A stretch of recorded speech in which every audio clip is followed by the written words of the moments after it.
오늘 제가 여러분들께 말씀드리고 싶은 내용, 제목이 성공하는 방법보다 실패하는 방법이라고 되어 있습니다. 아마도 제가 이 자리에 온 이유는 이 화면에 있는 뽀로로 이 캐릭터 때문에 그러지 않을까라고 생각합니다. 이 뽀로로가 국내에서 저희가 생각했던 것 이상으로 많은 사랑을 받았고, 최근에는 또 이제 꼬마버스 타요라고 하는 그 애니메이션은 서울시하고 저희가 공동으로 개발한 애니메이션이고요. 그리고 이제 얼마 전에 저희가 또 이제 경기도하고도 저희 작년에 저희 회사가 서울시에서 그 판교 테크노밸리로 이전을 했습니다. 그 이전을 하고 저희 소속이 서울시로부터 이제 경기도로 바뀌었는데, 그리고 나서 지금 경기도하고도 그 애니메이션을 하나 공동으로 개발을 하고 있습니다. 그래서 내후년 정도면 애니메이션이 만들어져서 방송이 될 텐데, 좋은 작품 만들어서 또 그 여러분들 좋아하실 만한 작품 만들 수 있도록 노력하겠습니다.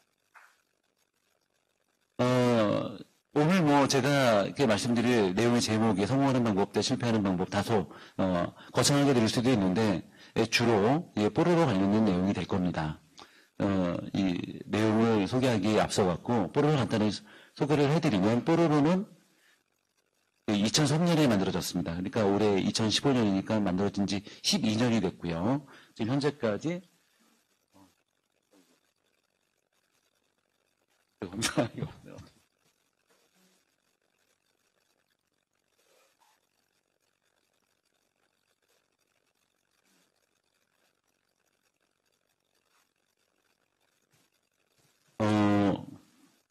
죄송합니다. 리모컨 조작법이 익숙치 않아서. 현재까지 5차 시리즈, 뽀로로 5차 시리즈까지 만들어졌고요. 국내에서는 2,800여 종의 캐릭터 상품이 만들어져서 연간 5,500억 원 정도의 시장을 만들어내고 있습니다. 5,500억이라고 하게 되면 생각하기에 따라서 굉장히 크다, 혹은 뽀로로가 알려진 것에 비해서 생각했던 것보다 작다라고 하실 수도 있는데, 여러분들이 좀 이해하실 수 있게 편하게 말씀드린다라고 하게 되면, 최근에 영화 자주 보시죠. 영화를 보시게 되면 최근에 베테랑 혹은 암살 그런 영화들이 굉장히 인기가 있었는데, 일반적으로 우리나라에서 영화를 만들 때 1,000만 관객을 동원하게 되면 성공했다라고, 대박이라는 평가를 받게 됐죠. 1,000만 관객을 동원했을 때 영화사가 벌어들인 수익이 대략 1,000억 원 정도 됩니다. 그래서 5,500억이라고 하게 되면 1,000만 관객 영화 한 5편, 그래서 한 5편 반 정도의 어떤 매출이라고 보시면 될 것 같습니다. 그리고 해외 130개국에 수출이 됐습니다. 그래서 우리나라에서 만들어진 콘텐츠 중에서 전 세계에 가장 많이 알려진 콘텐츠였으나, 지금은 저희가 소개를 할 때 대한민국에서 만들어진 콘텐츠 중에서 해외에 강남스타일 다음으로 두 번째로 많이 알려진 콘텐츠입니다라고 얘기를 합니다.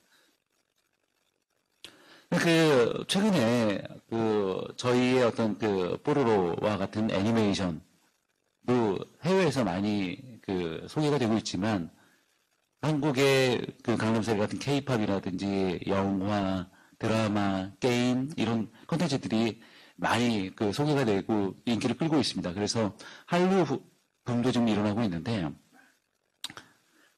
아직은 우리가 콘텐츠 선진국이라고 이야기를 하기에는 조금 이른 것 같습니다. 어쨌든 한국은 전 세계에서 문화 콘텐츠 산업이 가장 빠르게 발전하는 나라로 많은 주목을 받고 있습니다. 그런데 제가 애니메이션을 시작했던 90년대 초반, 중반 이때만 하더라도 우리나라는 콘텐츠 산업에 거의 불모지나 다름없었습니다. 애니메이션은 그때까지 단 한 편의 애니메이션도 성공하지 못했었습니다. 근데 그렇게 열악한 환경 속에서 어느 뜬금없이 뽀로로가 나오고 많은 어린이, 그리고 이 부모님들한테 주목을 받고 사랑을 받을 수 있었던 이유에 대해서 많은 분들이 궁금해 하십니다. 그리고 제가 이렇게 강의를 나가거나 혹은 매스컴에 인터뷰를 하게 된다고 하게 되면 많은 질문을 받는 내용이 바로 뽀로로의 성공 비결이 무엇이냐라고 하는 것들입니다. 오늘 제가 이야기할 제목도 성공하는 방법 대 실패하는 방법인데, 성공하는 방법이라면 아무래도 이 뽀로로가 어떻게 성공했느냐라고 하는 것이겠죠. 미리 제가 말씀드리면 뽀로로의 정확한 성공 비결이 무엇이냐라고 질문한다면 저도 왜 성공했는지 잘 모르겠습니다라고 항상 이야기를 합니다. 왜냐하면 제가 애니메이션을 시작을 하고 나서 저는 제가 배웠던 것들은 내일이 5번을 말아먹었습니다. 지금이야 편안하게 5번 말아먹었습니다라고 이야기를 하지만 저한테는 한 번 한 번의 실패, 시행착오 굉장히 속쓰린 가슴 아픈 경험이었죠. 어쨌든 저는 5번을 내리 말아먹으면서 제가 배웠던 것들은 어떻게 성공하면 어떻게 하면 성공한다가 아니라 어떻게 하면 망하더라였습니다. 그래서 일을 시작하고 나서 배운 것들은 정말 실패의 노하우였습니다.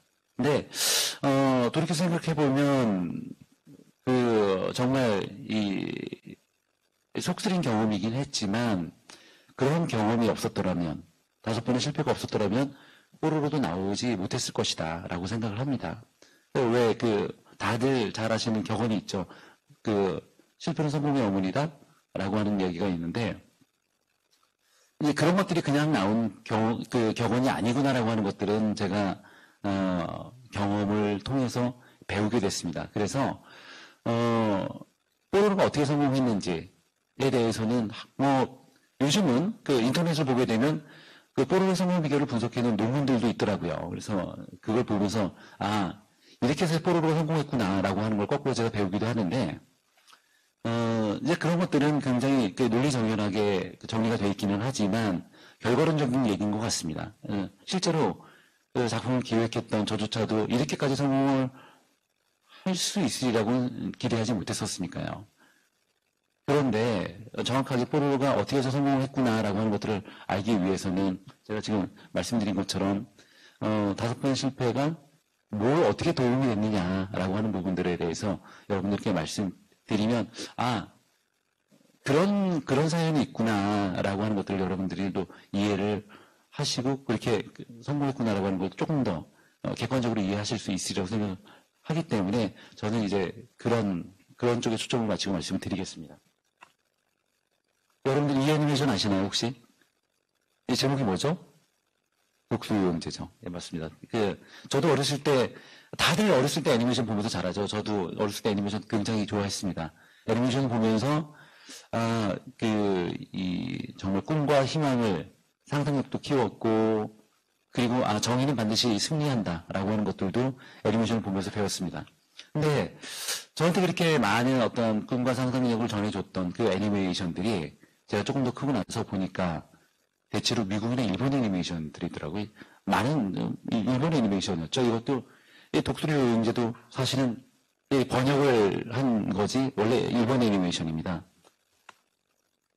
사실 이거 독수리 여행제가 아니라 그 얘기를 하더라고요. 얘네들은 어떤 혈연 관계도 없다. 무슨 형제냐. 정확하게 얘기를 하자면 조류 5 친구들이 맞다라고 얘기를 합니다. 이 독수리 오용제든 혹은 어떤 조류 5 친구들이든 상관없이 아무튼 이런 애니메이션을 보면서 자랐는데 그게 나중에 보니까 일본 애니메이션이었고 실망을 했는데 조금 더 지나고 나서 보니까 일본 애니메이션이긴 했지만 이 애니메이션도 한국 애니메이터들의 손을 거쳐서 만들어졌구나라고 하는 것들도 알았습니다. 실제로 우리나라는 80년대 중반까지 전 세계에서 가장 많은 애니메이션을 만드는 국가 중에 하나였습니다. 굳이 순위를 따지면 세계에서 3번째로 많은 애니메이션을 만들었었죠. 안타깝게도 창작이 아니라 하청이었습니다. 하청이긴 했지만 우리가 그렇게 많은 애니메이션을 만들 수 있었던 건 우리 애니메이터들의 손기술이 뛰어났기 때문에 가능했을 겁니다. 그런데 우리가 80년대 중반을 거치고 그 당시에 우리나라 산업이 급속하게 발전하고 있었을 당시였습니다. 산업의 발전 속도에 맞춰서 근로자들의 인건비도 올라갔습니다. 그런데 그 과정에 한국 애니메이터들의 근로자들의 인건비가 올라가니까 한국에 일을 주던 미국이나 일본의 애니메이션 제작사들이 하청사를 한국으로부터 인건비가 더 싼 지역들로 다 옮겨갔습니다. 그러다 보니 애니메이터들의 인건비가 오히려 이제는 우리가 일을 하기 위해서는 우리보다 인건비가 싼 중국이나 인도, 인도네시아 애니메이터들과 경쟁을 해야 되기 때문에 애니메이터들의 인건비가 오히려 떨어졌습니다. 그러니까 80년대 초반, 70년대 후반 뭐 이때만 하더라도 정말 우리나라에서 잘한다라고 소문이 났던 그 애니메이션 근로자들은 1년 정도 일을 하게 되면 서울에서 20평대 아파트를 살 수 있을 정도로 고소득을 올렸을 때가 있었다고 합니다. 그런데 이제는 오히려 우리가 일을 하기 위해서 우리보다 인건비가 더 싼 근로자들과 인건비 경쟁을 해야 됐기 때문에 이 애니메이션은 그 이전에 고소득 산업으로부터 순식간에 3D 산업, 사양 산업으로 전락을 해버렸습니다. 그 당시에 많은 근로자들이 일을 그만두고 다른 산업으로 이직을 했습니다. 그런데 저는 이제 그 과정을 보면서 이건 좀 너무너무 안타깝다. 우리가 이렇게 뛰어난 손기술을 갖고 있는 전문 인력들이 많음에도 불구하고 단지 창작을 해본 경험이 없다라고 하는 이유 때문에 이게 순식간에 전 세계 애니메이션 산업에서 가장 핵심적인 국가였다가 이렇게 지위가 위협당하는 것들이 좋지 않다라고 생각을 해서 그 당시에 저는 다른 일을 하고 있었는데 광고회사에서 광고 기획자로 일을 하고 있었습니다. 네, 그러다가 우리 애니메이션 애니메이터들이 갖고 있는 어떤 훌륭한 노하우, 제작 노하우와 제가 광고회사에서 배운 기획의 노하우를 결합하게 되면 좋은 애니메이션을 만들 수 있을 것이고 그렇게 해서 미국이나 일본 등과 경쟁을 할 수 있지 않을까라고 생각을 하고 애니메이션을 시작했습니다. 그래서 처음 만든 게 녹색 전차 해무수라고 하는 애니메이션입니다. 97년에 KBS를 통해서 방송을 했는데 이 애니메이션을 만들어 놓고 너무너무 저는 큰 실망을 했습니다. 제가 애니메이션을 잘 만들 수 있으리라고 자신만만했지만 그게 저만의 착각이었구나라고 하는 걸 알았습니다. 제가 애니메이션을 잘 만들 수 있을 것이라고 자신만만했던 이유는 제가 갖고 있었던 기획의 노하우, 그리고 애니메이션 업계가 갖고 있는 제작의 노하우가 시너지 효과를 발휘할 수 있으리라고 생각했었는데 이 애니메이션을 만들어 놓고 나갔고 제 생각이 얼마나 홀짝 제 주관적인 판단이었구나라고 하는 걸 알았냐면요. 우리 애니메이터들이 분명히 제작 노하우를 갖고 있는 건 맞았습니다. 그런데 그분들이 갖고 있었던 노하우라고 하는 것들이 이해하기 쉽게 말씀드리면 미국이나 일본의 숙련된 전문가들이 만들어준 굉장히 정교하게 만들어진 설계도에 맞춰서 우리는 지정된 벽돌을 지정된 위치에 지정된 방법으로 쌓는 기술을 갖고 있었던 겁니다. 그런데 그 설계도가 없다 보니까 이 기술자들이긴 하지만 여기에 어디에 어떤 벽돌을 쌓아야 될지를 잘 모르는 겁니다. 그러니까 그 설계도를 만들 사람들은 기획을 담당하고 있는 제가 했어야 되는데 저는 그런 노하우가 없었습니다. 그러니까 광고를 기획했다라는 이유로 애니메이션을 기획할 수 있었다라고 하는 것들은 저만의 착각이었다라는 것이죠. 그래서 만들어 놓고 나니까 정말 이 작품 누가 만들었어? 라고 하게 되면 제가 만들었습니다. 라고 이야기를 할 수 없을 정도로 부끄러웠습니다. 그런데 그렇게 부정적인 측면만 있었던 것들은 아니고 저는 거기에서 나름 어떤 긍정적인 어떤 신호도 확인할 수 있었습니다. 일단은 당시에 시청률이 나쁘지는 않았었습니다. 평균 10%대 중후반의 시청률이 나왔고 최고 시청률은 한 24%, 25% 정도 나왔었습니다. 지금으로 얘기를 하게 되면 무한도전이나 그런 버라이어티 프로그램 정도의 높은 시청률을 기록을 했죠. 그리고 사업적으로는 적자를 보긴 했습니다. 30% 정도 적자를 봤는데 이렇게 만들어 놓고 30% 적자면 선방이다라고 생각했습니다. 애니메이션을 제대로만 만들 수 있으면 충분히 사업적으로 좋은 성과를 낼 수 있겠구나 라고 생각을 해서 첫 번째 어떤 만족스럽지 못했지만 실망하지 말고 좌절하지 말고 다시 만들자라고 해서 두 번째 애니메이션을 만들었는데 이 레스톨 특수구조대라고 하는 애니메이션이고 이 애니메이션이 98년 말에 역시 KBS를 통해서 방송이 됐습니다. 이 애니메이션을 만들 때 제작 목표는 딱 한 가지였습니다.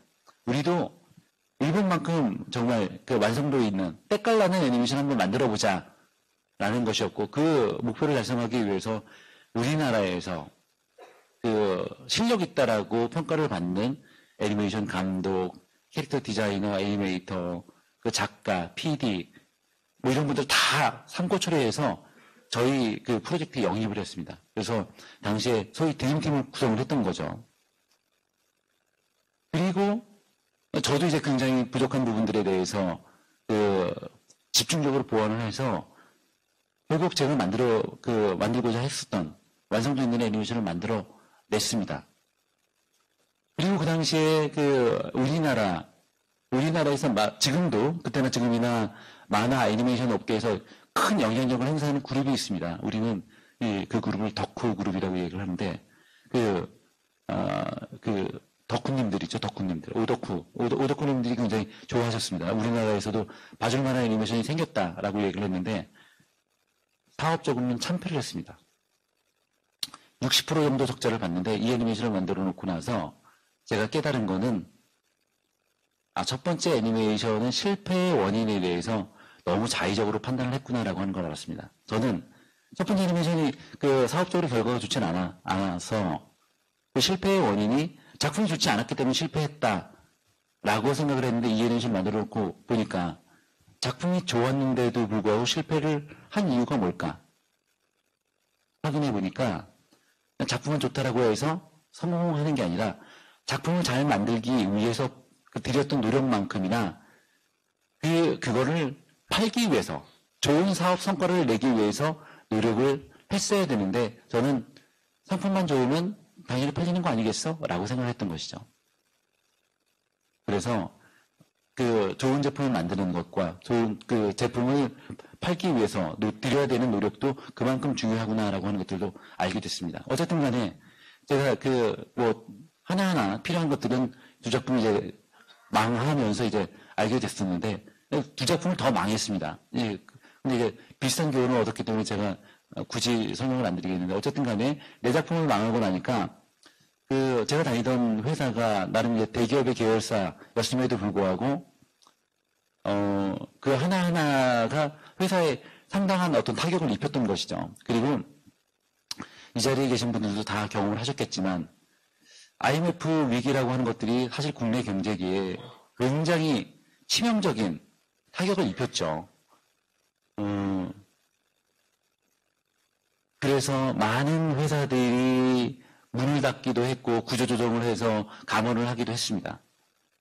그리고 각 대기업들 간에 소위 기업들 재편을 하고 빅딜, 소위 말하는 빅딜도 일어나고 했었죠. 그 과정에 제가 몸담고 있었던 회사도 외국계 회사로 이제 매각이 됐습니다. 새로운 경영자가 회사에 왔습니다. 그리고 그 경영자는 우리는 방만하게 진행했던 모든 신규사업으로부터 철수를 해서 우리 본연의 비즈니스에 집중하겠다라고 선언을 했습니다.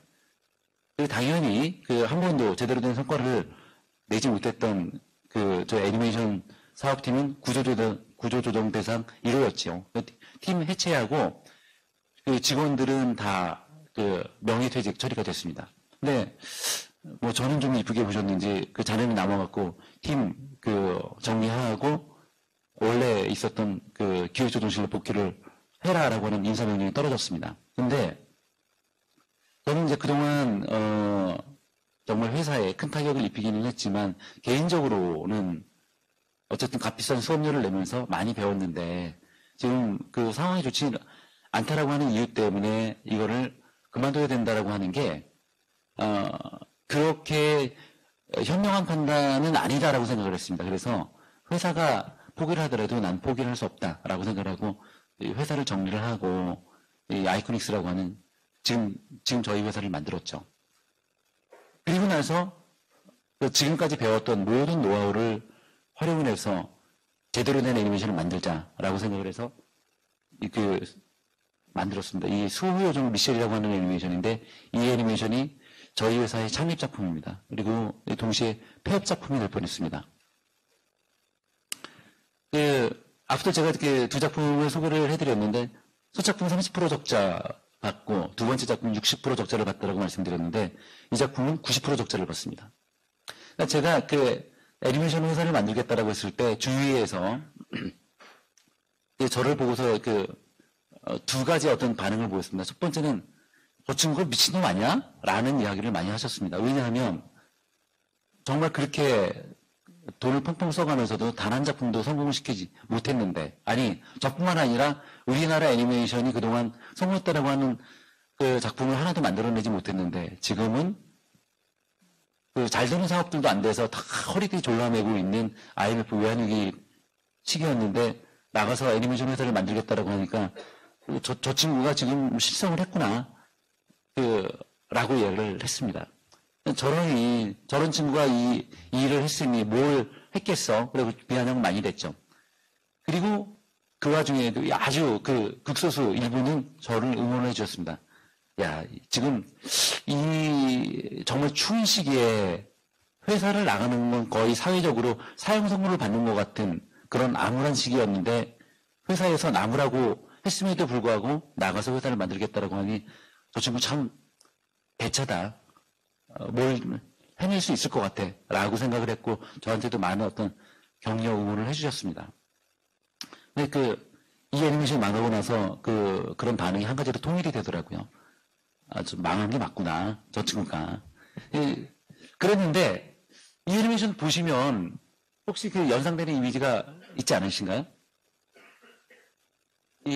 생트주베리 어린 왕자를 모티브로 해서 만들었습니다. 그래서 남자 주인공이 어린 왕자였었고, 여자는 생트주베리가 파일럿이었는데, 파일럿을 이제 여자로 이제 만들어 놨던 것이죠.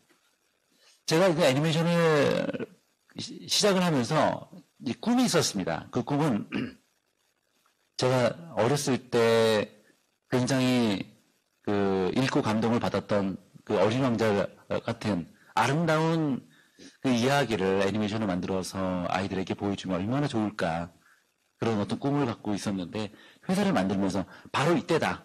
이때 이 작품을 만들어갖고 한국 애니메이션 역사의 한 획을 긋자라고 했었는데 망한 거죠.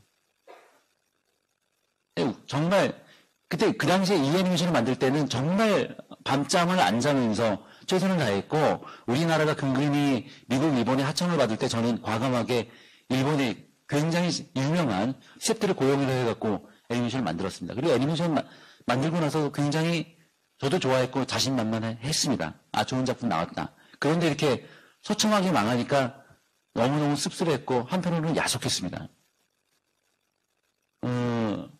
그런데 실망하지 않고 저는 국내에서 실패를 했더라도 우리는 전 세계에 팔 수 있을 것이다 라고 생각을 했고 정말 주저없이 해외 시장에 나갔습니다. 그래서 이 프랑스 깐느에 경보시가 열리는데 거기에서 작은 어떤 시청각실을 빌려서 시사회를 가졌습니다. 시사회를 갖고 나서 끝난 다음에 제가 여러분들 어떻습니까? 이 애니메이션 내용도 좋고 애니메이션 완성도 뛰어나지 않습니까? 라고 했을 때 그 시사회에 참석한 어떤 해외 바이어들이 다 동의를 해주셨습니다. 그래서 이 작품 구매를 희망하시는 분들은 저희에게 신청서를 제출해 주시면 저희가 개별적으로 상담을 해드리겠습니다. 라고 말씀을 드렸는데 신청서를 아무도 안 내시더라고요. 그리고 이제 그분들이 다 이제 뿔뿔이 흩어지는데 이분들을 그냥 보내드리면 안 될 것 같았습니다. 그래서 제가 그나마 안면에 있는 분을 딱 잡고 내가 사라고 안 할 테니까 왜 안 사는지 뭐가 문제인지 그 이야기를 좀 듣고 싶다라고 이야기를 했더니 그분이 주저주저 하면서 나쁜 얘기를 할 수 없었겠죠. 이 얘기를 하는데 이 애니메이션을 보니까 애니메이션 잘 만들었다. 내용도 굉장히 아름다운 내용이다. 그런데 미안하지만 애들이 좋아하는 내용은 아니다. 아니 아름다운 내용이고 애니메이션 완성도도 뛰어난데 아이들이 좋아하지 않는 이유가 무엇이냐라고 이야기를 했더니 그분이 얘기를 하는 것들은 아이들이 애니메이션을 보는 이유가 뭔 것 같냐. 근데 미셸을 보게 되면 우리가 이 세상을 살아가면서 잊어서는 안 될 소중한 삶의 가치가 무엇인지에 대해서 진지하게 고민을 해야만 할 것 같다. 근데 어떤 꼬마들이 애니메이션을 보면서 그런 철학적인 사고에 빠지는 걸 원하겠느냐라는 이야기를 했습니다. 그 얘기가 정말 망치로 제 뒤통수를 내려치는 것 같은 충격을 줬습니다. 아, 맞다. 생각을 해보면 저도 애니메이션을 볼 때 막 이렇게 채널 돌리다가 이 애니메이션 이거 재밌겠는데? 하고 애니메이션 봤지 한 번 이 애니메이션 왠지 좀 심오한데? 그럼 봐볼까? 그랬던 적이 단 한 번도 없었거든요.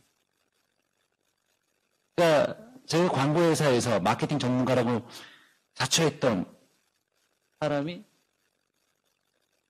소비자들이 원하고 무엇을 좋아하는지에 대해서 너무너무 무지했다라는 것이죠. 그 시작이 잘못됐습니다. 시작이 제가 말씀드렸듯이 어린 왕자처럼 아름다운 이야기를 만들어서 아이들한테 보여주면 얼마나 좋을까.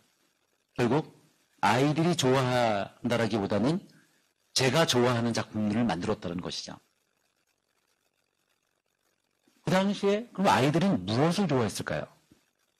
아이들이 좋아했던 건 이런 거였습니다. 아시죠, 여러분? 포켓몬스터라고 하는 애니메이션인데 일반적으로 그 애니메이션 산업이 가장 발전한 나라를 꼽으라고 하면 미국이나 일본을 이야기합니다. 미국은 뭐 디즈니, 픽사, 드림웍스 이런 세계적인 메이저 스튜디오들이 블록버스터를 만들어서 전 세계 배급을 하고 뭐 일본도 여러분들 좋아하시는 미야자키 하야오라든지 그런 애니메이션 감독도 있기는 하지만 일반적으로 TV용 애니메이션에서 가장 강력한 경쟁력을 갖고 있다라고 평가를 받는데 그 일본에서도 전무후무한 대박이 바로 이 포켓몬스터였습니다. 우리나라에서도 그 당시에 아이들이 애니메이션을 워낙 좋아하니까 그 당시에 이 몬스터 스티커를 모으는 게 대유행이었습니다. 그래서 빵에서 그 빵을 사면 그 빵 안에 그 스티커를 하나씩 넣어줬습니다. 그래서 아이들이 그 스티커를 모으기 위해서 막 빵을 사고 빵은 뭐 하나 이상 못 먹잖아요. 그래서 하나는 먹고 나머지는 막 버리고 해서 매스컴에서 그 당시에 어린이들의 어떤 동심을 이용한 지나친 상황은 아니냐라고 했고, 난리를 치기도 했었는데, 어쨌든 간에 그런 정도로 대히트를 했었는데, 그 어린이들이 이 포켓몬스터 스티커를 모으기 위해서 그렇게 경쟁을 하면서도 미셸을 위해서는 단 10원도 안 쓰더라고요. 좋아하지 않는 애니메이션이었으니까요. 그래서 이제 아이들이 좋아하는 애니메이션을 만들어야 되는구나. 그리고 저는 실패의 원인에 대해서 정말 진지하게 분석을 해봤습니다. 그러고 나서 보니까 우리가 그동안 애니메이션을 만들어서 실패를 했던 이유는 결국 경쟁에서 패배를 했기 때문에 실패를 했구나 라고 하는 걸 알았습니다. 우리의 경쟁자가 누구였느냐? 계속 일본 애니메이션이었습니다. 우리가 사업적으로 애니메이션으로 성공하기 위해서는 일본 애니메이션을 넘어서야 되는데 어떻게 하면 일본 애니메이션을 넘을 수 있을까? 그게 저희가 풀어내야 될 과제였습니다. 왜? 앞으로도 우리는 일본 애니메이션과의 경쟁을 피할 수 없었으니까요. 근데 일본 애니메이션을 이기려면 적을 알아야 되겠죠. 근데 일본 애니메이션을 공부를 하면 할수록 점점점 더 자신이 없어졌습니다. 왜? 일본 애니메이션은 세계 최강이거든요. 그리고 그 당시에 전 세계에서 가장 많은 애니메이션을 만들어내는 나라이기도 합니다. 지금도 여전히 우리나라에서 1년에 나오는 애니메이션의 종수가 한 15종?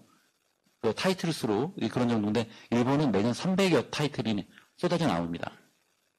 그 많은 일본 애니메이션들이 먼저 국내 시장에서, 일본 내 시장에서 치열하게 경쟁을 하고 거기서 검증받은 애니메이션들이 소위 국가대표가 돼서 우리나라에서 넘어오고 전 세계에 팔려나가는데, 그 300여 개의 애니메이션 중에서 누가 일본 시장을 대표하고 우리와 경쟁하게 될지 예측하는 건 너무너무 어려웠습니다. 그럼 포기를 할 것이냐? 그럴 수 없다라고 생각을 했습니다. 다른 방향으로 한번 체크를 해보자. 일본 애니메이션 막강한 건 알겠는데 완벽한가? 근데 일본 애니메이션도 완벽하지는 않다. 거기도 틈새 시장은 있었다라고 하는 걸 발견을 해냈습니다. 일본 애니메이션은 다른 나라의 애니메이션과 구분되는 몇 가지 특징이 있습니다. 그 가장 대표적인 게 굉장히 자극적입니다. 폭력적이고 선정적이죠. 일반적으로 애니메이션이라고 하게 되면 그 어린이들의 정서에 큰 영향을 끼치기 때문에 굉장히 심의가 강합니다.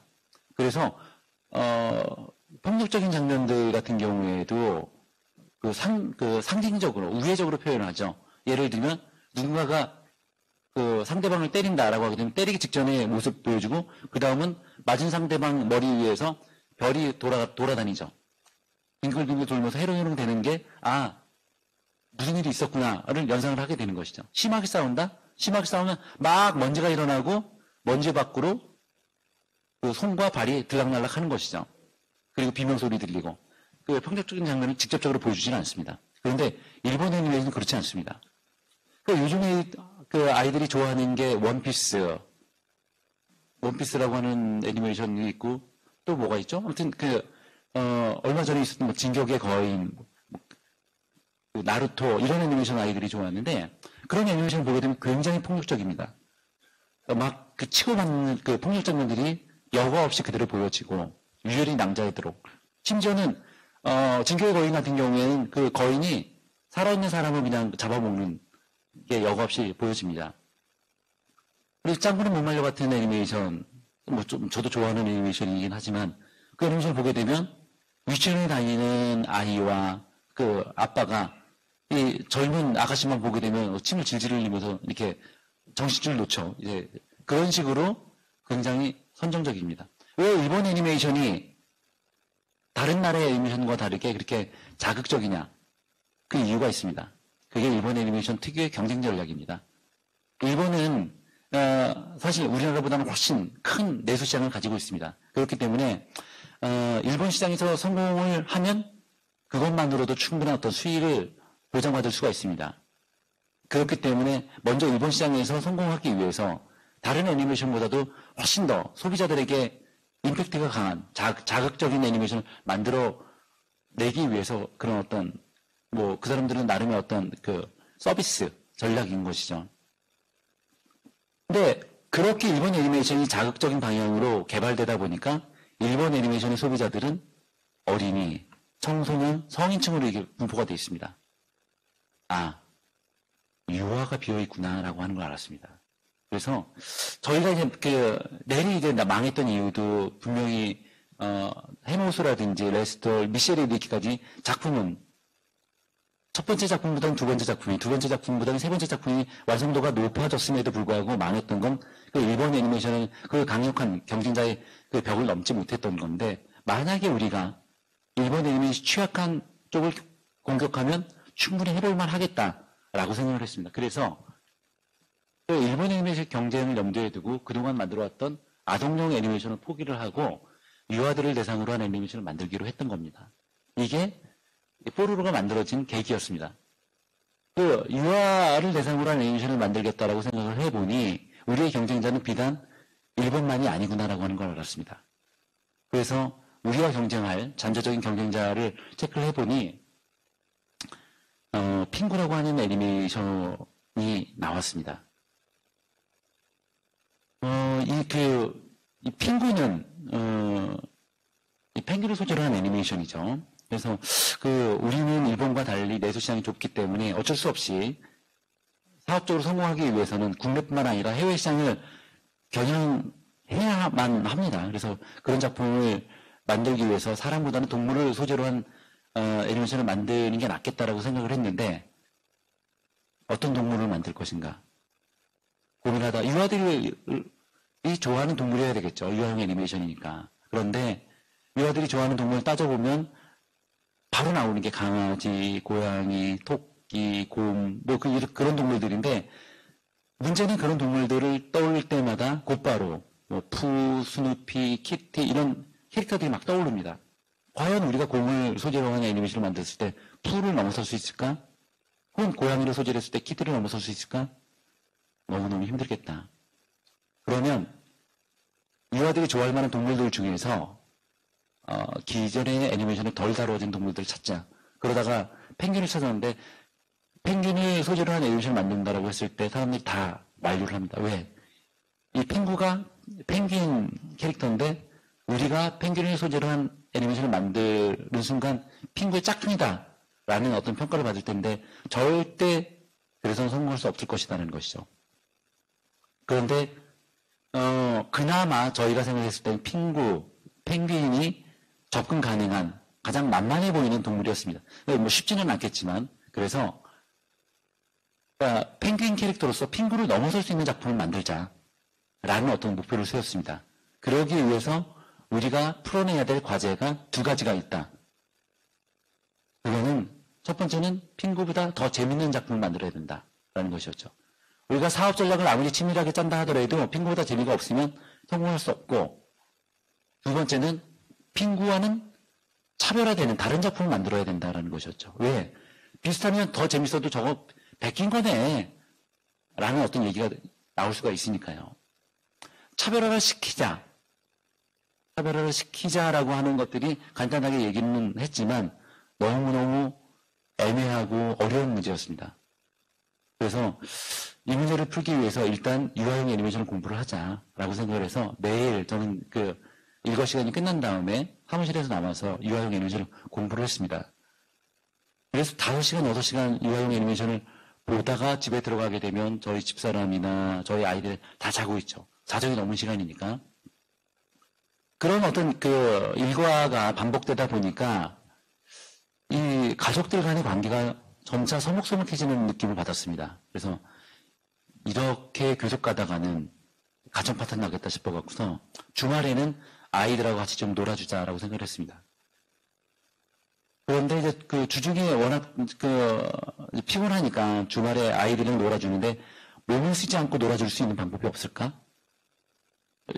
그러다 찾아낸 게 배움계 도둑질이라고 아이들하고 같이 만화 영화를 보는 거였습니다. TV를 보면서 소파에 누워갖고 만화 영화를 보면 아이들도 자연히 좋아하는 만화 영화니까 와서 있을 거고 아빠랑 그 아이들이랑 이렇게 껴안고서 만화 영화를 보면은 자연스럽게 스킨십을 하면서 소원해졌던 그 부자지간의 부녀지간의 어떤 관계를 회복할 것이다라고 생각을 했던 것이죠.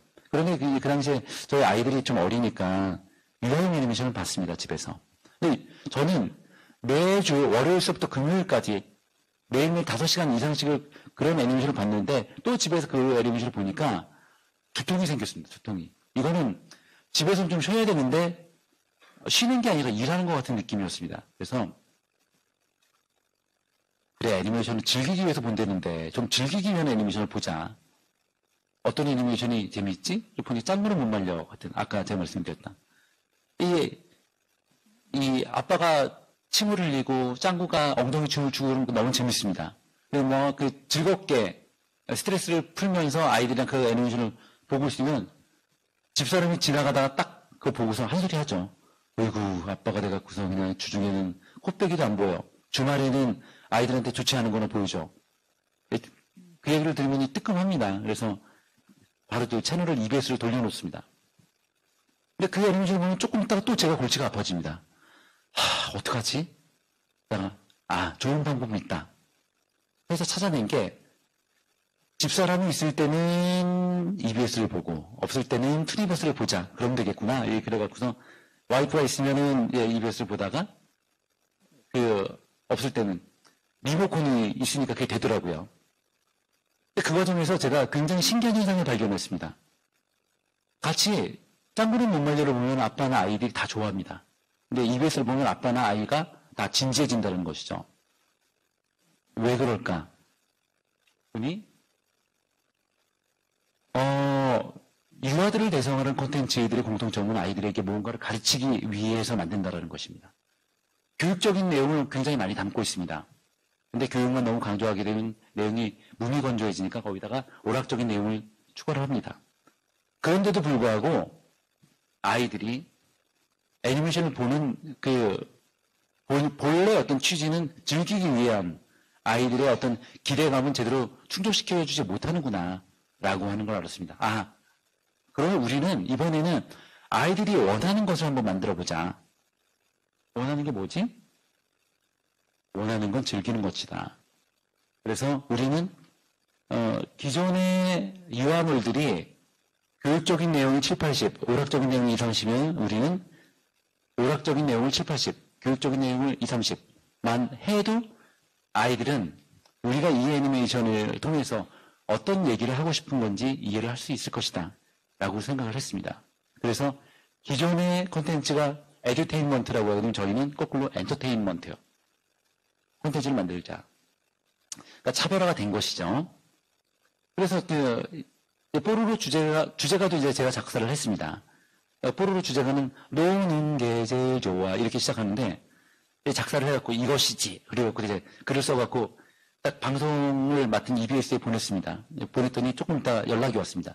EBS에서 담당 PD가 대표님 EBS가 교육방송인 건 아시죠? 그래서 물론 알고 있죠. 그랬더니 부모님들이 EBS를 보여주는 이유는 아이들에게 교육적인 가치가 있고 적어도 정서적으로나 이렇게 그게 여러 면에서 도움이 된다라고 생각하기 때문에 EBS를 보여주는 것인데 그럼 EBS에 나갈 프로그램의 어떤 시작이 노는 게 제일 좋아하면 어떡하자는 얘기입니까? 라는 말씀을 하시더라고요. 그래서 제가 아마도 이 작품이 우리가 만들어낼 수 있는 마지막 작품이 될 것 같은데 정말 우리의 어떤 취의에 부합되게 갈 수 있도록 좀 도와주십시오. 라고 얘기를 했더니 다시 한번 회의를 해보겠습니다. 라고 하고 그 다음날 연락이 왔습니다. 알겠습니다. 라고 해서 방송이 됐습니다. 방송이 된 이후에 정말 저희가 상상했던 이상의 어떤 반응이 나왔던 것이죠. 근데 어쨌든 간에 그렇게 차별화라고 하는 어떤 숙제는 해결을 해냈습니다. 그런 더 재밌게 만드는 것인데 어떻게 하면 더 재밌게 만들까? 일단은 몇 가지 체크를 해봤더니 핑구의 가장 큰 강점은 스토리에 있다라고 한 걸 알았습니다. 그래서 우리가 핑구를 이기기 위해서는 핑구만큼의 완성도 높은 스토리를 만들어내야 된다. 그리고 핑구의 디자인, 색깔, 연출은 그렇게 뛰어나지 않다라고 하는 걸 알았습니다. 그래서 핑구만큼 뛰어난 완성도를 가진 스토리를 만들고 핑구보다 더 좋은 디자인, 색깔, 연출을 만들어낼 수 있으면 핑구를 누릴 수 있겠구나 라는 생각을 했습니다. 그렇게 해서 일단 작업을 진행을 했는데 일단 디자인 같은 경우 말씀드리면 핑구는 펭귄 가족들의 이야기입니다. 보시면 그 주인공 핑구 그 다음에 오른쪽에 있는 그림이 아빠 펭귄, 엄마 펭귄입니다. 우리는 가족이 아닌 친구들의 이야기를 만들자. 그리고 친구들은 굳이 펭귄일 필요는 없겠다. 그래서 추운 지역에서 사는 동물들을 친구로 만들었습니다. 곰, 그 다음에 공룡, 가끔 누가 악어 아니냐고 질문하시는 분들이 있는데 그 공룡이고요. 비버, 여우 이런 이 동물들을 만들었습니다. 그리고 이 핑구의 그 디자인은 보면은 아기 펭귄은 한 3등신, 아빠는 5등신, 엄마는 한 4등신 정도 되는 것 같은데 저희는 그냥 2등신으로 만들었습니다. 2등신이란 눈사람처럼 머리 반, 몸 반이죠. 다 그렇게 디자인을 해놨는데 곰은 2등신으로 만들어 놓으니까 이상하더라고요. 그래서 곰은 어쩔 수 없이 3등신으로 만들었습니다. 그리고 색깔도 기존의 동물들이 갖고 있는 색깔을 무시하고 아이들이 친근할 수 있는 색깔로 만들자. 그래서 저희는 어떤 색깔을 친근할까? 그러다가 저희가 이제 착안했던 건 신생아 옷이었습니다. 아이들. 신생아 옷 보게 되면 남자아이는 파란색, 여자아이는 분홍색, 아니면 남녀 공용 흰색이 있죠. 그래서 남자 주인공은 파란색, 여자 주인공은 분홍색. 이 흰색에다가 노란색이나 연두색, 아이들이 친근할 만한 색깔로 만들어서 이 디자인에서 확실히 핑구와는 차별화되는 우리만의 어떤 아이덴티티를 만들어냈습니다. 근데 이렇게 만들어내고 나서 보니까 또 사람들이 우려를 합니다. 곰하고 펭귄하고 친구가 될 수 있어? 곰 잡아먹지 않을까? 그리고 크롱, 공룡이 조금만 크면 얘네들 다 끝장이야. 그런 우려를 얘기를 했습니다. 그러고 보니까 그럴 수도 있겠다. 이거 어떡하지? 그리고 고민하다가 자, 이런 문제는 다른 애니메이션을 어떻게 풀었을지 한번 살펴보자. 여러분들 아시죠? 푸를 보니까 곰과 호랑이, 당나귀, 캥거루, 토끼, 돼지가 친구들인데 어떤 위화감도 느껴지지 않습니다. 아, 그런 것이다. 그래서 우리는 애니메이션을 만드는 과정 속에서 이거 어떻게 하지? 잘 모르겠어. 라고 하는 것들은 정말 잘된 케이스들을 보고서 계속 벤치마킹을 했습니다. 장점을 본 것인가 베낀 건 아니죠. 완전히 동물도 틀리고 이야기도 틀리니 다만 관계들이 어떤 것인지에 대해서 확인했던 것입니다. 그래서 그 애니메이션을 제작하는 과정 속에서 이 벤치마킹 방식이 굉장히 유유적절하게 활용이 됐습니다. 그리고 또 애니메이션을 제작하는데 핑구는 스톱모션 애니메이션입니다. 스톱모션 애니메이션은 그 무대에 이 캐릭터들이 움직임을 사람 손으로 만들어내면서 그걸 촬영을 합니다. 그리고 나서 1초에 30프레임 플레이를 시키게 되면 캐릭터들의 움직임이 구현이 되는 것이죠. 근데 저희는 컴퓨터 그래픽으로 애니메이션을 만들었습니다. 그래서 훨씬 더 보여줄 수 있는 영역이 크죠. 그래서 저희는 그 시나리오 단계에서부터 핑구가 보여주기 어려운 소재나 이야기들 많이 채용을 했습니다. 그래서 애니메이션이 만들어진 이후에 뽀로로와 핑구가 우리나라를 비롯한 많은 나라에서 동시에 방송이 된 적이 있었는데 저희 그 뽀로로가 그 핑구에 대비해서 훨씬 더 높은 시청률을 기록을 했습니다. 그리고 그 이후에 우리나라 애니메이션 콘텐츠가 기록하지 못했던 많은 어떤 실적들을 만들어낼 수가 있었습니다. 처음으로 돌아가서 그 오늘의 어떤 제 이야기의 제목이 성공하는 방법 대 실패하는 방법이라고 얘기를 했는데, 성공하는 방법부터 먼저 살펴보게 되면 그 성공하는 콘텐츠를 개발하는 방법이 뭘까요? 여러분들 제 얘기를 들으셨으니까 제가 어떤 얘기를 하겠구나 아마 충분히 짐작하실 것 같습니다. 성공하는 콘텐츠를 개발하는 방법은 성공을 할 때까지 만드는 겁니다. 그거는 저는 그 콘텐츠뿐만 아니라 다른 분야도 마찬가지라고 생각합니다. 일단 그 콘텐츠라고 이야기를 하게 되면 그 세계에서 콘텐츠 개발 노하우가 당신네들이 두 번째야라고 하게 되면 막 왜 우리가 두 번째야라고 이제 화를 낼 몇몇 그룹들이 있습니다. 뭐 디즈니라든지 워너브라더스 이런 메이저들이죠. 사실 그런 회사에서 어떤 애니메이션을 만들겠다라고 채택된 것만 하더라도 정말 최고의 영광이죠. 그런데 그런 그 회사들도 만드는 작품 족족 다 성공하느냐 그렇지 않죠. 그 많은 전문가들이 참여를 하고 수많은 소재 중에서 채택을 하고 또 굉장히 많은 노력과 그 R&D를 통해서 만들어지지만 다 성공하지 못합니다. IT 기업 내에서 아마 세계 최고라고 할 수 있는 애플, 구글, 삼성, 예를 들어 삼성에서 갤럭시 시리즈가 나오면 다 성공하나요? 그렇지 않습니다. 그 수만 명의 엔지니어들이 그 안에서 정말 치열한 경쟁을 거쳐서 오랜 기간 수많은 그 돈을 뿌려가면서 그 R&D를 하지만 그런 치열한 R&D를 거쳐서 나온 갤럭시 시리즈가 다 성공하느냐? 그렇지 않습니다. 그 모든 게 마찬가지라는 것이죠. 그런 콘텐츠를 만드는 거나 사실은 우리가 살아가는 것도 저는 크게 틀리지 않다라고 생각을 합니다.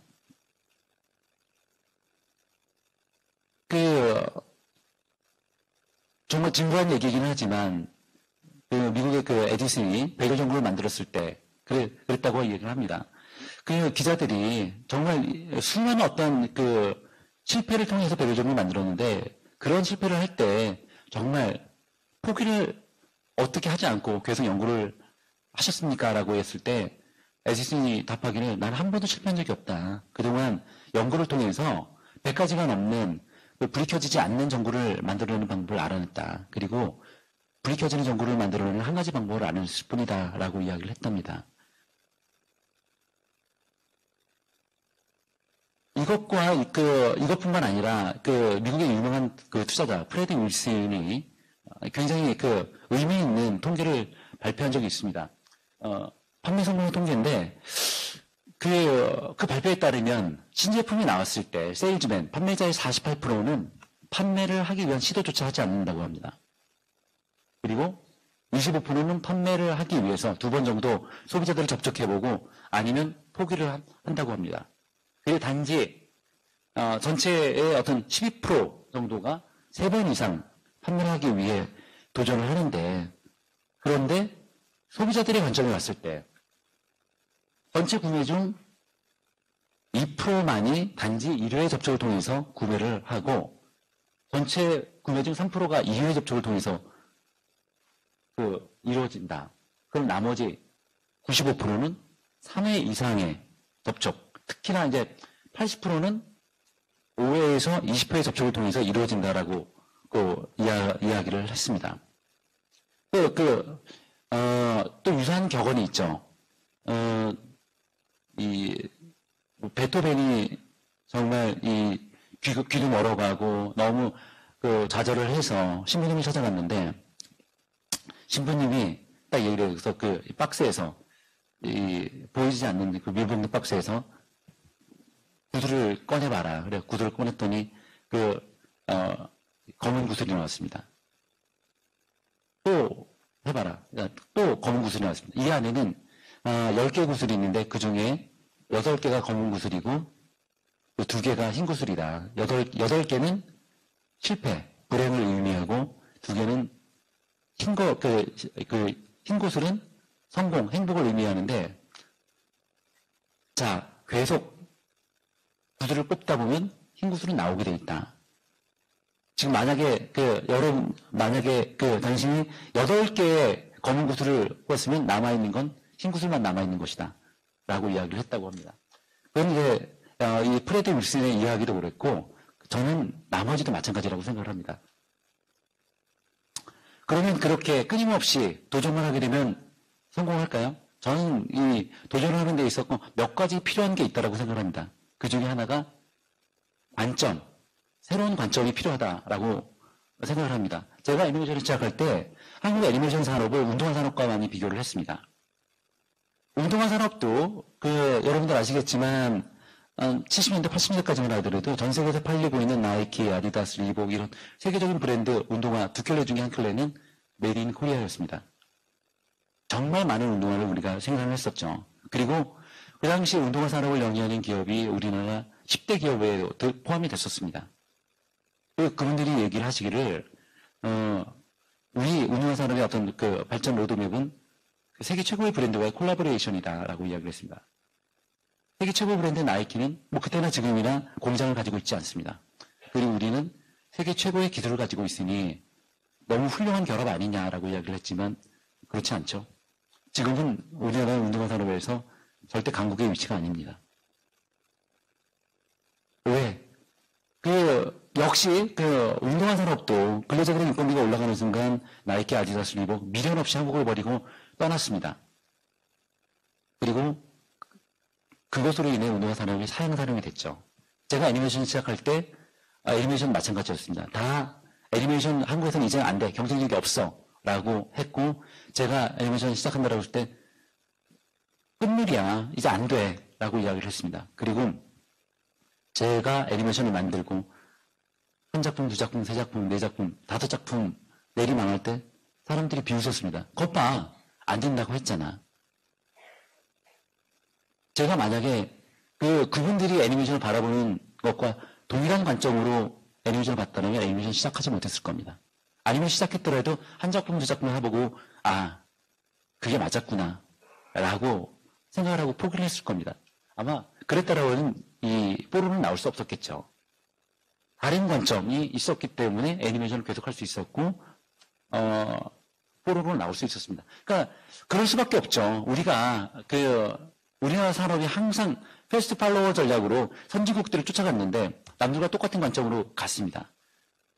빠르게 쫓아갈 수는 있을지언정 추월할 수는 없죠. 그게 그 전략의 맹점입니다. 그러니까 새로운 관점이 필요하다는 것입니다.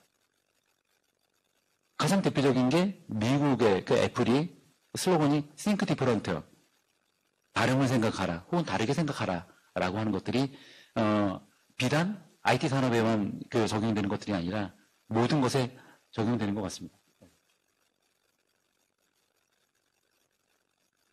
그리고 반드시 성공하기 위해서 필요한 게 저는 창의력이라고 생각을 합니다. 창의력이 뭘까요? 창의력이라고 하는 것들도 결국은 지식, 경험, 거기에 상상력이 추가가 됐을 때 창의력이 발현되는 것입니다. 어떤 기본적인 지식이 없을 때 그 상상력은 정말 허무맹랑한 망상이 될 가능성이 높습니다. 그래서 무엇인가 목표하는 바가 있다라고 하면 그게 달성하기 위해서 끊임없이 학습을 하고 그리고 달성할 수 있는 방법들을 상상을 해서 만들어내야 합니다. 당연히 그리고 소비자들이 무엇을 원하는가, 어떤 거를 받아들었을 때, 어떤 경험을 했을 때 만족해하고 행복해할 것인가라고 하는 부분들에 대해서 고민을 해야 합니다. 그리고 또 이제 제가 그 일을 해가면서 막 참 많은 분들을 뵀습니다. 우리가 이야기로는 소위 성공했다라고 하는 분들도 많이 뵐 기회가 있었고, 그리고 뭐 또 어떤 분들은 굉장히 잘 나가시다가 지금 어려운 분들도 있고 하는데 그분들과 만나서 이야기를 하면서 배운 게 있습니다. 그분들을 만나기 전까지 저는 이분들은 우리와는 일반 사람들과는 특별한 아주 선천적인 DNA가 있을 것이다라고 많이 상상을 했었는데 그렇지가 않더라고요. 그분들도 우리와 똑같이 크고 작은 실패와 시행착오를 경험했구나라는 것이었습니다. 사실 이 자리에 있는 분들도 예외 없이 그렇게 살아오셨을 겁니다. 크고 작은 오늘도 그리고 앞으로 살아가는 동안 원하든 원하지 않든 그 과정은 반복될 겁니다. 이분들도 성공했다라고 하는 분들도 마찬가지입니다. 그분들의 공통점은 실패를 하지 않는 게 아니라 실패했을 때 주저앉지 않았다라고 하는 것이죠. 그래서 성공할 때까지 끝까지 도전했다라고 하는 게 그분들의 공통적인 속성이었고 그분들의 어떤 성공의 비율도 거기에 있다라고 이야기를 합니다. 그런데 아까 프레드 윌슨의 그 판매 성공의 통계에서도 그랬지만 세일즈맨들이 그 소비자들을 접촉하지 않는 이유는 뭘까요? 실패에 대한 두려움이죠. 거절에 대한 두려움입니다. 그런데 그 제품의 그 판매의 80%는 3회 이상의 어떤 접촉을 통해서 이루어집니다. 그래서 저는 관점이 한 번 만났을 때 거절당했어. 두 번 만났을 때 거절당했어. 안 되나 보다가 아니라 점점 이제 판매할 가능성이 높아지고 있어. 라고 생각을 한다면 끊임없이 접촉을 할 겁니다. 그리고 그건 판매 성공으로 이어질 겁니다. 저는 마찬가지라고 생각을 합니다. 우리가 뭔가를 했을 때 도전하는 걸 주저를 하는 것들은 사실 실패에 대한 두려움 때문인데 실패는 할 수밖에 없습니다. 심지어 원숭이도 나무에서 떨어진다는 말이 있죠. 원숭이도 나무에서 떨어지고 우리가 매일 먹는 밥을 먹다가도 때로는 밥으로 떨어집니다. 매일 가던 길을 가다가도 때로는 자칫하고 미끄러지기도 합니다.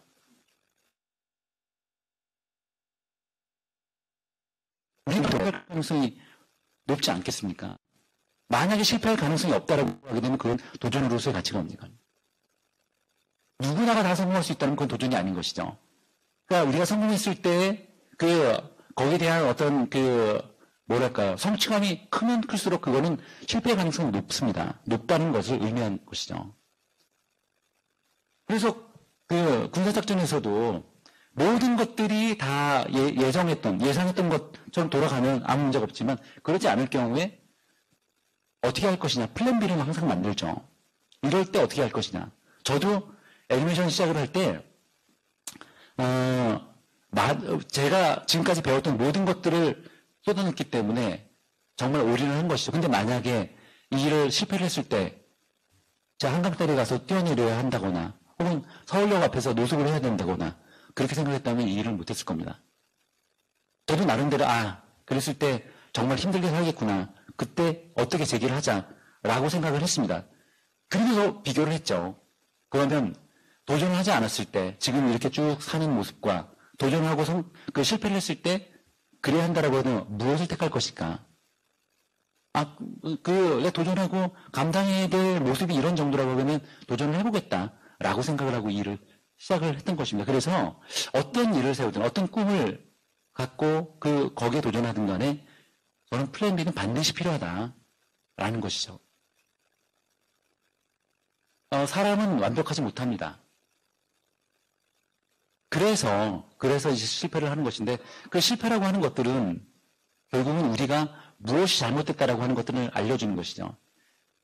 저희 아이가 지금 고3 이제 수능이 지금 얼마 안 남았습니다. 제가 항상 여러분들 다 아시겠지만 오답 노트를 만들어라. 그래갖고 그 모의고사를 보고 시험을 봤을 때 틀리는 게 네가 무엇인가 부족하다라고 하는 걸 틀린 걸 통해서 알게 되는 거 아니냐. 그래서 그걸 하고 그걸 공부를 하게 되면 그 다음번에 그 문제는 안 틀릴 것이다. 맞습니다. 그건 수험생에만 적용되는 게 아니라 우리가 살면서도 마찬가지인 것 같습니다. 우리는 끊임없이 실패를 반복합니다. 근데 똑같은 실패를 반복하지 않기 위해서 실패를 통해서 학습하고 거기에서 우리가 처음에 세웠던 꿈, 목표가 무엇이 틀렸는지, 아니면 목표는 맞았지만 거기에 가는 과정이 뭐가 잘못됐는지를 그런 실패를 통해서 깨닫게 된다는 것이죠. 그래서 끊임없이 전략과 계획을 보완하면서 가는 것이죠. 제가 아까 그 성공했던 분들의 어떤 공통점을 이제 말씀을 드렸는데, 오늘 주제가 성공하는 방법 대 실패하는 방법인데, 성공하는 방법 대 실패하는 방법, 정답은 다르지 않답니다. 성공하는 방법, 실패하는 건 똑같습니다. 똑같은데 뭐가 다르냐? 실패를 한 분들의 공통점은 실패가 결론이었습니다. 실패를 했을 때 주저앉으면 루저가 되는 것이죠. 그게 실패하는 방법입니다. 성공하는 방법은 그럼에도 불구하고 포기하지 않고 재도전하는 것입니다. 그게 성공하는 방법. 그 성공하기 위해서 필요한 몇 가지 다른 관점, 창의력, 어떤 그 실패를 통한 학습, 그런 과정들을 통해서 끊임없이 개발을 해나간다라면 반드시 저는 누구나가 성공할 수 있으리라고 생각을 합니다. 제가 애니메이션을 시작을 할 때 20년 전에 저보다 이 업계에 훨씬 더 많은 지식과 많은 노하우를 가진 분들이 있었습니다. 그런데 시간이 지나면서 20년이 지난 요즘에 이렇게 살펴보게 되면 지금도 여전히 애니메이션을 하는 분들이 많이 남아있지 않습니다. 왜 그럴까요? 제가 이제 좋아하는 규절이 노노옹야편에 그런 내용이 있습니다. 지지자는 불여 호지자고 호지자는 불여 낙지자다라고 하는 규절이 있는데, 지식이 있는 자는 그것을 좋아하는 자만 못하고 그것을 좋아하는 자는 그것을 즐기는 자만 못하다라는 건데, 그분들이 분명히 저보다는 많은 그 노하우와 지식이 있었지만 그분들이나 저나 그 어렵게 일을 거쳐가면서 그분들은 포기를 하고 떠나신 거죠. 그 이유가 아마도 그분들은 저만큼 이 일을 좋아하고 즐기지 못했던 게 아닌가 라는 생각을 합니다. 물론 실패를 즐겨라라고 하는 말은 정말 말처럼 쉬운 얘기는 아니죠. 그런데 분명한 것은 우리는 누구나가 실패를 합니다. 누구나가 이길 수는 없습니다. 그렇지만 분명한 건 정말 그 실패는 하나하나 우리에게 큰 교훈과 학습이 된다는 것입니다. 그래서 여러분들이 그걸 통해서 배우겠다라고 하는 그 자세를 견지를 하고 그런 과정들을 받아들일 수가 있다라고 하게 되면 반드시 여러분들이 생각하는 어떤 목표가 실현되지 않을까라고 생각합니다. 감사합니다.